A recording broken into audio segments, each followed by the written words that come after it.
안녕하세요. 2020년 4월 23일 목요일 3교시 네모천사와 함께하는 국어 수업 힘차게 출발하겠습니다. 자, 4차시는 내용이 좀 어려웠죠. 과제도 좀 어렵고요. 4차시 내용은 굉장히 중요한 내용이라서 여러분이 꼭 이해하고 넘어가야 되기 때문에 선생님이 과제 검사를 좀 꼼꼼하게 했습니다. 영상을 제대로 보지 않고 과제한 학생들은 선생님한테 다 반환, 돌려받기 받았을 겁니다.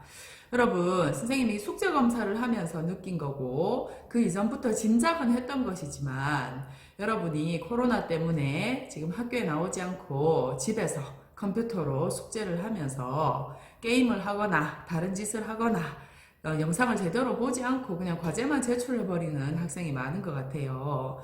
여러분 이제 중3이고 지금 학습 내용이 그래도 다소 어려워졌는데 이 영상을 제대로 보지 않고 이렇게 한 달 이상을 하다가 과연 중간고사 대비를 어떻게 할 것이냐, 시험을 칠 때 이 영상들을 다시 다 봐야 복습이 되는데 여러분 학교에서 선생님이 이 수업했던 내용을 다시 복습해 줄 이유는 절대 없습니다. 그걸 기대하고 있다면 노노, 큰 오산입니다. 여러분 이 영상 밀리면 너무너무 많아서 결국 포기하게 되고 이 부분이 전부 시험 범위로 잡힐 텐데 나중에 아무것도 모르고 지금 시험을 치게 될 거예요. 여러분 절대로 영상 밀어놓지 말고 제때제때 꼭 보시기를 강조합니다. 자, 오늘 선생님과 함께 도달할 목표는 광고에 나타난 논증 방법을 분석할 수 있다입니다. 지난 시간에 여러분이 유추와 연역 과제를 했는데 내용이 많이 어려웠을 겁니다. 선생님이 낸 과제가 내용이 뭔지를 정확히 이해를 잘 못하는 친구도 많았고요. 그래서 엉뚱한 과제를 해서 제출했다가 다시 반환받고 심지어 12번 반환받은 친구도 있습니다. 어제 선생님도 과제 검사하고 돌려주고 멘트 쓰고 하느라고 많이 힘든 하루였습니다. 그런데 이렇게 좀 수고를 하는 것은 이 내용이 좀 어렵고 굉장히 중요하기 때문에 여러분이 지금 이 내용을 놓치면 뭐 다시 이 내용을 알기가 쉽지 않을 것 같아서 이렇게 하루 수고를 좀 했고요. 자, 여러분들 유추 과제 한 거 한번 살펴보도록 하겠습니다. 유추라는 것은 귀납의 한 방법으로 비슷한 유사한 사례를 통해서 더 복잡한 사례를 쉽게 이해하는 방법이라고 했습니다. 그래서 선생님이 인생을 등산에 비유하기도 하고 또 인생을 마라톤에 비유해서 그렇게 복잡하고 긴 인생을 쉽게 추리할 수 있다라고 설명을 했었죠. 여러분이 제출한 과제를 몇 가지 살펴볼게요. 자, 요리를 가져왔습니다. 이 친구는. 요리는 다양한 재료를 적절히 사용함으로써 맛있게 완성된다. 이 요리가 내가 가지고 있는 잠재적 능력과 비슷하다고 공통점을 뽑았어요. 요리에서 활용되는 다양한 재료하고 내가 가진 잠재적 능력이 비슷하다. 그래서 이 요리를 통해서 나의 인생을 추론했어요. 요리도 다양한 재료를 사용하면 맛있게 만들어지듯이 인생에서도 나의 능력을 적절히 사용함으로써 나에게 맞는 꿈을 완성해 갈 수 있다.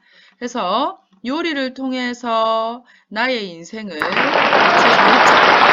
아주 잘한 신뢰가 되겠습니다. 두 번째. 자, 이 친구는 화분과 우정을 유추했습니다. 대상은 화분을 가져왔어요. 화분은 물을 많이 줘도 썩고 물을 주지 않아도 죽는다. 우정, 그리고 화분의 공통점은 집착해도 멀어지고 관심이 아예 없어도 멀어지는 것이 우정과 화분이 비슷하다 했어요. 그래서 결론은 화분이 적당히 물을 주어야 잘 자라듯이 우정도 적당한 선을 지키며 있어야 오래 간다. 예, 해서 화분이 가진 특성을 가지고 우정을 아주 이해를 잘했죠. 여러분 중에 공감하는 사람이 많을 것 같아요. 자, 세 번째. 대상은 감자 전분을 섞은 물을 가져왔어요. 좀 특이하죠? 감자 전분을 섞은 물은 세게 치면 표면이 딱딱해지고 살며시 만지면 부드럽게 들어간다. 그렇구나. 쌤이 몰랐는데 그런가 봐요. 감자 전분은 이 친구 요리하는 거 좋아하는 친구인가 봐요. 자, 이 대상을 통해서 사람을 이해합니다. 사람과 감자 섞은 물이 비슷한 점이 있다 해서 어떤 결론을 냈냐면 사람도 감자 전분처럼 부드럽게 다가가면 나에게 돌아오는 행동도 부드럽다는 거죠. 내가 세게 치면 남이 나에게 하는 행동도 세고 내가 부드럽게 만지면 남도 나에게 부드럽게 행동한다. 감자 전분을 통해서 너무 유추를 잘했죠. 여러분들이 유추를 한 내용이 꽤 많았는데 아주 좋은 문장들이 많았거든요. 여기 다 소개할 수가 없어서 이렇게 세 사람 것만 소개를 해서 아쉽지만 선생님 생각하지 못한 굉장히 기발한 생각들이 많아서 선생님은 아주 만족스러운 내용이었습니다. 여러분 중에 이 유추 숙제를 하면서 어떻게 해야 되는지 감을 잘 못 잡은 친구들은 다시 한번 이 친구들이 한 과제를 보면서 아, 이렇게 하는 거구나. 내가 설명하고 싶은 좀 복잡한 개념을 좀 더 쉽고 단순한 개념을 통해서 비슷한 또 공통점을 가지고 유비추론하는 거. 네, 이것이 바로 유추구나. 이해하시면 좋겠습니다. 자, 네 번째, 음식은 꼭꼭 씹어 먹지 않으면 체한다. 이 음식을 책과 비유했습니다. 음식은 책과 비슷하다 해서 음식을 천천히 꼭꼭 씹어 먹으면 체하지 않고 맛있게 먹듯이 책도 천천히 읽으면 깊이 이해하면서 책의 더 깊은 것까지 알 수 있다.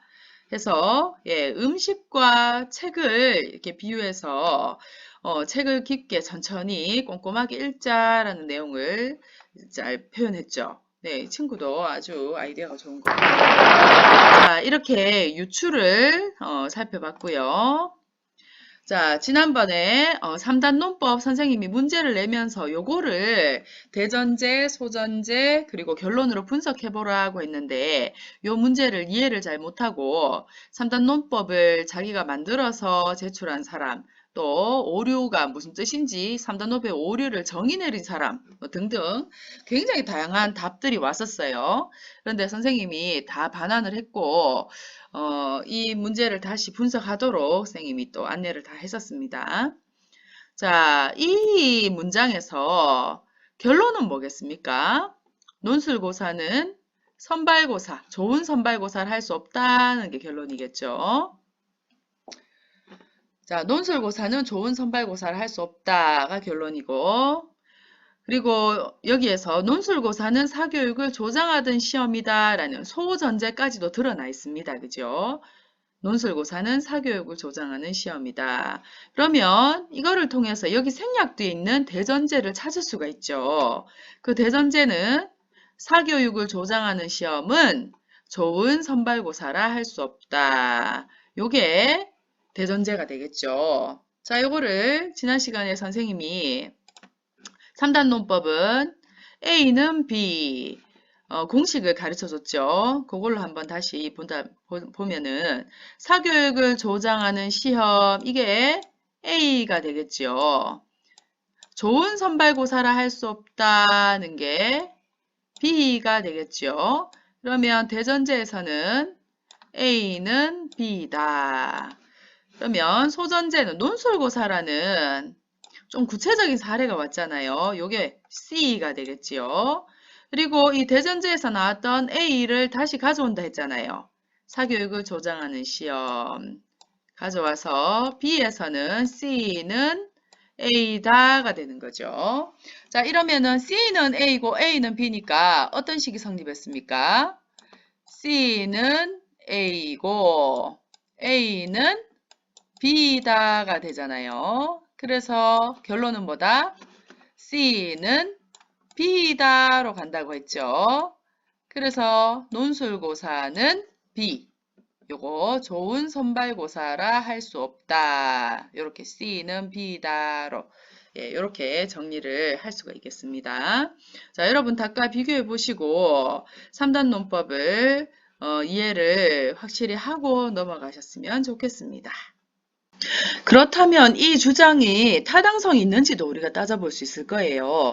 결론만 가지고 논술고사가 좋은 선발고사니 아니니 하기보다는 전제를 가지고 타당성을 따지라고 했죠. 그러면 대전제에서 사교육을 조장하는 시험은 좋은 선발고사를 할 수 없다 했을 때 어떤 사람은 여기에 동의할 겁니다. 맞아. 공교육 가지고 다 교육을 다 소화할 수 있어야 되지. 사교육을 조장하게 되면은 경제적 부담도 너무 크고 학생들이 뭔가를 공부해야 되는 학습에 대한 부담도 커지니까 이거는 좋은 선발고사가 아니야 라고 동의하는 사람도 있겠지만 또 다른 사람들은 사교육을 조장하는 시험이 왜 나쁜 거냐, 공교육에서 다 소화할 수 없는 것을 사교육으로 보충할 수 있는 건 개인의 자유다. 체육을 전공하는 학생들도 학교 체육 수업으로 다 수업을 받을 수 없으니까 체육관을 가가지고 개인 교습을 받는 거고, 음악이나 미술 같은 예체능들은 사교육이 필수이고, 또 논술 수업 같은 경우에도 공교육으로 다 커버도 안 되고 또 수준 차이도 많이 나니까 자신이 보충이 필요해서 이 사교육을 자발적으로 받는다는데 이게 무슨 문제냐, 이거를 내가 좀 더 남들보다 교육을 더 받아서 내가 좋은 평가를 얻을 수 있는 가능성이 열려 있다면 그 가능성은 열어주는 것이 맞다. 또 이렇게 얘기할 수도 있어요. 그렇다면 여러분, 이 주장이 타당성이 있다고 얘기할 수 있겠습니까? 타당성이 있으려면 이 대전제가 항상 참이고 따라서 결론이 항상 참이라야 됩니다. 그런데 대전제에 대해서 이렇게 상반되는 두 가지 관점과 태도가 있을 수 있기 때문에 그거에 따라서 결론도 상반되는 두 가지 관점과 태도가 있을 수가 있는 거예요. 그래서 이 주장은 누군가에겐 타당하지만 누군가에겐 타당하지 않은, 그래서 절대적 참이라고 볼 수 없는 그런 주장이 되겠습니다. 교과서 184쪽, 185쪽에 제공된 광고에 사용된 논증 방법을 함께 분석해 보도록 하겠습니다. 자, 이렇게 보시다시피 광고는 그림도 있고 도표도 있고 이런 기호 표시들도 있고 글씨도 있고 색깔도 있고 해서 우리가 분석해야 될 많은 정보들이 있습니다. 그래서 이 내용을 보면서 이 광고를 만든 광고주가 주장하는 것은 무엇이고 그 주장을 위해서 어떤 뒷받침할 근거를 제시했는지, 또 그것을 연역적 방법으로 했는지 귀납적 방법으로 했는지 유추의 방법을 썼는지 등을 우리가 분석해 볼 수 있겠는데요. 우리가 평소에 광고를 볼 때 이게 귀납이다, 연역이다 라고 따져보진 않잖아요. 그런데 이것이 지난번 선생님이 이야기했듯이 연역이라면 이 광고가 전제가 잘못되어 있지 않는지 따져볼 수 있겠죠. 그러면 이 광고가 허위 광고인지 과장 광고인지 아니면 올바른 광고인지를 우리가 비판해 볼 수가 있는 거고요. 그리고 귀납법으로 되어 있을 때는 구체적 사례가 충분한지, 너무 성급하게 일반화하지 않는지 등을 통해서 오류를 또 분석해 볼 수가 있는 겁니다. 자, 그러면 여기 제시되어 있는 광고는 예약은 약속입니다 했고, 예약했는데 못 가시나요? 예약 취소 전화해 주세요 라고 했어요. 예약이 변경되면 연락해 주세요. 지키지 못한 예약 때문에 누군가 피해를 입을 수 있습니다. 책임 있는 소비자 행동이 행복한 세상을 만듭니다. 자, 해서 여러분이 이 광고를 봤을 때 이 사람이 광고주가 주장하는 내용, 결론은 뭔 것 같습니까? 예약은 약속이다라는 게 결론은 아니겠죠. 예, 이 광고주가 결국 이야기하고 싶은 결론은 예약을 못 지키게 되면 취소 전화를 해달라는 게 되겠죠. 그러면 이 결론을 내기 위해서 이 광고주는 어떤 방법을 쓰고 있습니까? 184쪽의 광고주는 예약이 변경되면 알려주어야 한다는 주장을 펴고 있습니다. 그것을 위해서 소전제, 예약은 약속이다 라는 문장을 포스터 전면에 큰 글씨로 제시하고 있죠. 그러면 이 광고에 생략되어 있는 대전제는 어떻게 찾겠습니까?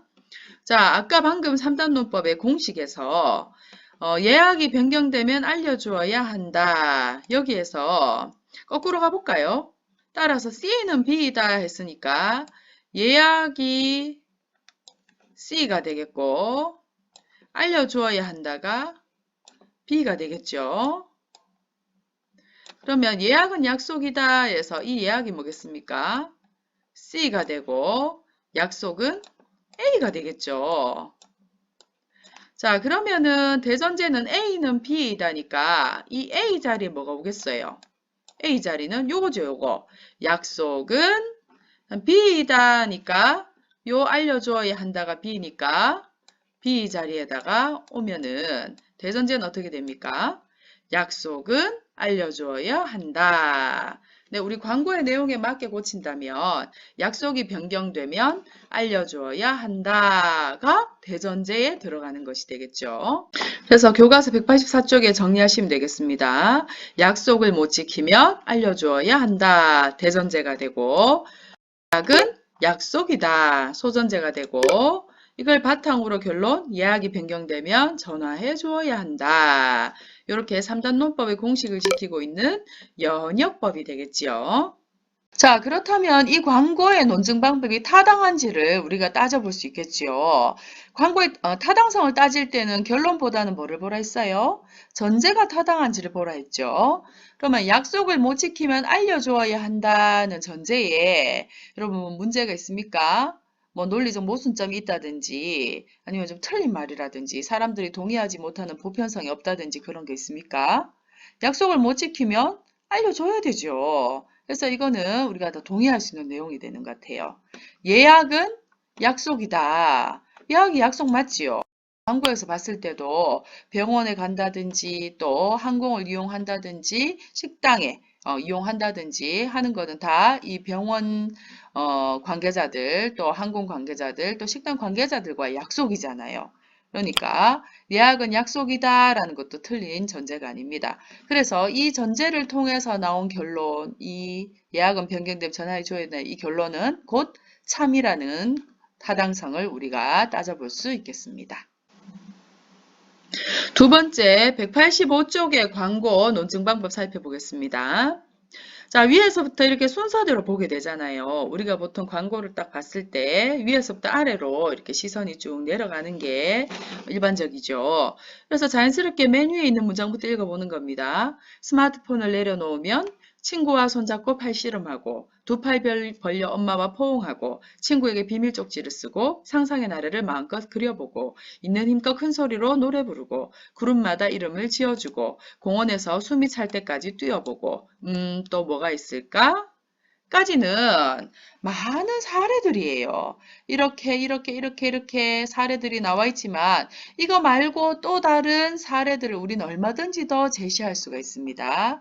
많은 사례들이 제시되어 있고 결론으로 광고주가 주장하고 싶은 내용은 뭐겠습니까? 스마트폰을 멈추면 따뜻한 즐거움이 시작됩니다. 라는 결론을 맨 끝에 제시하고 있어요.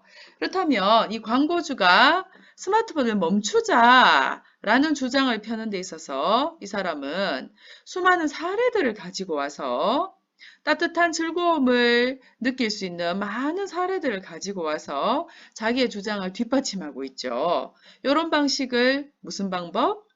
그렇죠. 귀납이라고 했습니다. 자, 그래서 185쪽에 정리하시면 여기에는 위에 나와 있는 그 수많은 전제들이 여기 다 들어가는 거죠. 그래서 이 수많은 사례들을 통해서 이런 결론을 이끌어내었다. 귀납법. 자, 여기에서 이 나 광고가 타당성이 있는지도 우리가 따져볼 수 있겠죠. 나 광고에 나와 있는 이 위에 있는 이 사례들 중에 뭐 틀린 내용이 있는지, 일부분만을 제시하고 있는지, 너무 일부분 작은 사례를 가지고 이렇게 결론을 내고 있진 않은지 따져봤을 때 이 광고도 여러분 타당성이 있다고 볼 수 있겠죠. 예, 이렇게 충분한 사례를 제시했고, 이 사례들이 우리가 보기에 다 참이기 때문에, 예, 이 주장도 참이라고 우리가 이야기를 할 수 있겠습니다. 하지만 여러분 중에는 스마트폰을 멈추는 것이 꼭 따뜻한 즐거움이 시작되는 건 아니다. 스마트폰을 통해서도 충분히 따뜻함을 느낄 수 있다라고 주장을 하고 싶은 친구들도 있을 거예요. 그렇다면 그 친구들은 여기 나와 있는 사례와 반대되는 사례를 제시를 하면서 이 주장을 반박할 수가 있는 거겠지요. 자, 이렇게 4단원의 일과 내용을 모두 마치도록 하겠습니다. 모든 것을 마무리하면서 정리와 점검 문제 선생님이 여러분에게 퀴즈 과제로 제출할 테니까 풀어보시고, 그리고 우리 본문에 나와 있는 어려운 어휘, 그리고 쪽지 시험 문제도 퀴즈로 제출할 테니까 여러분 열심히 풀어서 제출하시면 되겠습니다. 모두 수고했습니다. 끝!